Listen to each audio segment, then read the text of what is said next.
కర్ణాటకలోని చిత్రదుర్గ అనే జిల్లాలో ఈరోజు డిసెంబర్ 25, 2025న అంటే ఈరోజు భారీ రోడ్డు ప్రమాదం జరిగింది. ఈ ప్రమాదం ఎప్పుడు జరిగింది, ఎలా జరిగింది అనే వివరాలు ఈ వీడియోలో మనం పూర్తిగా తెలుసుకోబోతున్నాం.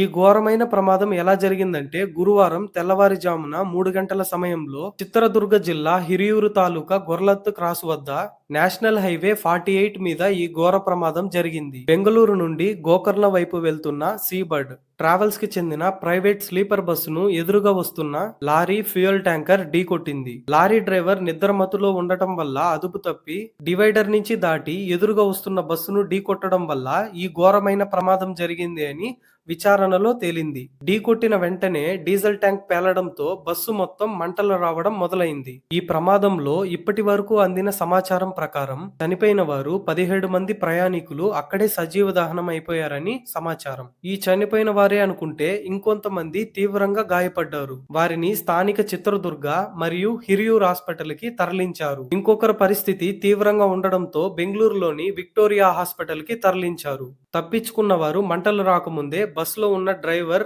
మరియు క్లీనర్ మరి కొంతమంది ప్రయాణికులు కిటికీలో నుంచి దూకి వాళ్ళ ప్రాణాలు రక్షించుకున్నారు. ఈ ప్రమాదం జరిగిన పక్కలోనే స్కూల్ వ్యాన్ కూడా రావడం జరిగింది.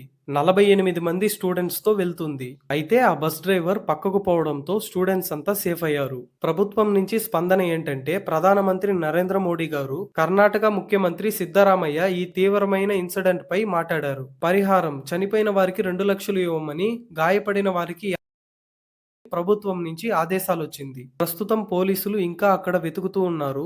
చనిపోయిన వారు కాలిపోవడంతో అక్కడ ఎవరి బాడీ ఏది అని అక్కడ తెలియకుండా పోతుంది. దాని గురించి పోలీసులు అక్కడ ఇంకా రీసెర్చ్ చేస్తూ ఉన్నారు. ఈ ఇన్సిడెంట్ అనేది అన్ఎక్స్పెక్టెడ్ గానే జరిగింది. కానీ 2025లో చాలా మంది అయితే చనిపోయారు. వాళ్ళకందరికీ నా తరపు నుంచి రెస్ట్ ఇన్ పీస్.